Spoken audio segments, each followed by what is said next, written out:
بسم اللہ الرحمن الرحیم۔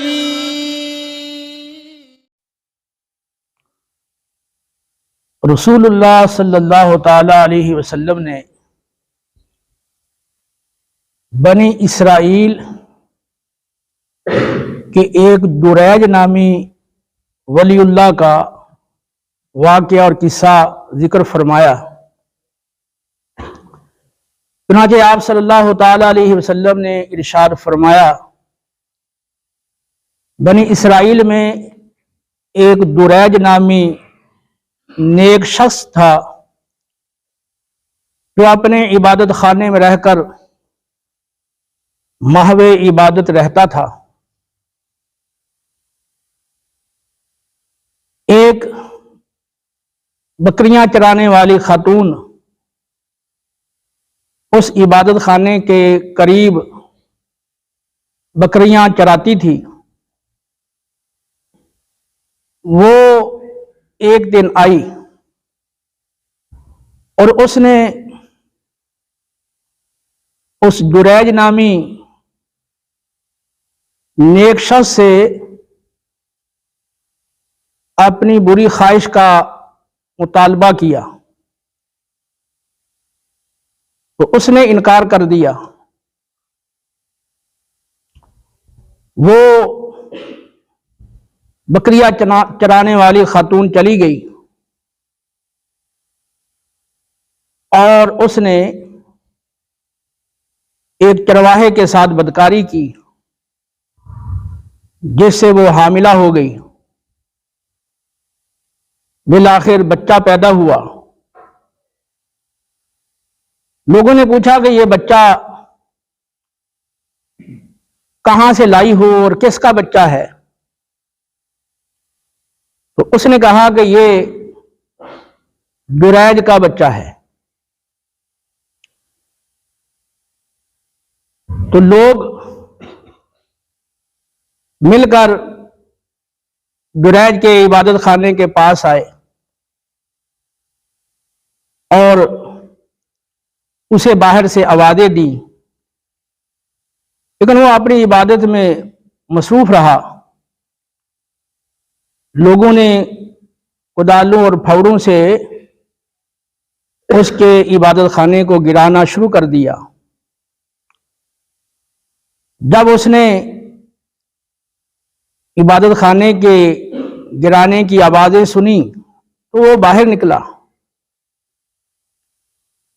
تو لوگوں نے اسے برا بلا کہنا شروع کر دیا، اسے گالیاں دی۔ تو اس نے کہا کہ کیا وجہ ہے، تم ایسا کیوں کر رہے ہو؟ لوگوں نے کہا کہ فلاں عورت کے ساتھ انہیں بدکاری کی ہے اور اس سے بچہ پیدا ہوا ہے۔ جریج نے وضو کیا اور نماز پڑھی اور کہا کہ وہ بچہ میرے سامنے لایا جائے۔ چنانچہ وہ بچہ اس کے سامنے لایا گیا۔ جریج نے اس بچے کے سر پر ہاتھ پھیرا اور کہا کہ اے بچے بتاؤ تمہارا باپ کون ہے؟ وہ بچہ بولا اور اس نے کہا کہ میرا باپ فلاں چرواہا ہے۔ لوگوں کو جب اس بات کا علم ہوا کہ یہ تو بیچارہ بے قصور ہے اور اس پر اس فاحشہ خاتون نے جھوٹا الزام لگایا تھا، تو انہیں اپنی غلطی کا احساس ہوا۔ انہوں نے کہا کہ ہم اب اس عبادت خانے کو سونے کا بنائیں گے، اور ایک روایت میں سونے ساتھ چاندی کا بھی ذکر ہے۔ تو اس نے کہا کہ مجھے سونے اور چاندی کا عبادت خانہ نہیں چاہیے، اسی طرح ہی بنا دو جس طرح پہلے مٹی اور گارے کا بنا ہوا تھا۔ اب یہ جریج کے ساتھ واقعہ کیوں پیش آیا اور اس میں ہمارے لیے